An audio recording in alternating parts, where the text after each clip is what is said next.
Every tree you see here is a tree that is a variety of apple grown in Georgia historically at some point in the distant past, typically before 1920. The vast majority of them you cannot find anywhere in Georgia except on this hill.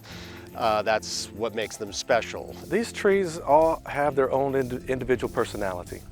There's 139 different varieties on the property. They bloom at different times. They have different growth habits. They're ripening at different times. Many of these varieties are uniquely suited to grow in Georgia in a way that most apples that people try growing in their backyard are not. When Georgia's mountains were the center of commercial cultivation, we were growing these apples that you see around you, many of them. When Washington State became the dominant apple producer beginning in the early 20th century, they began selecting varieties that worked for them, like the ones that we all know and love in the grocery store.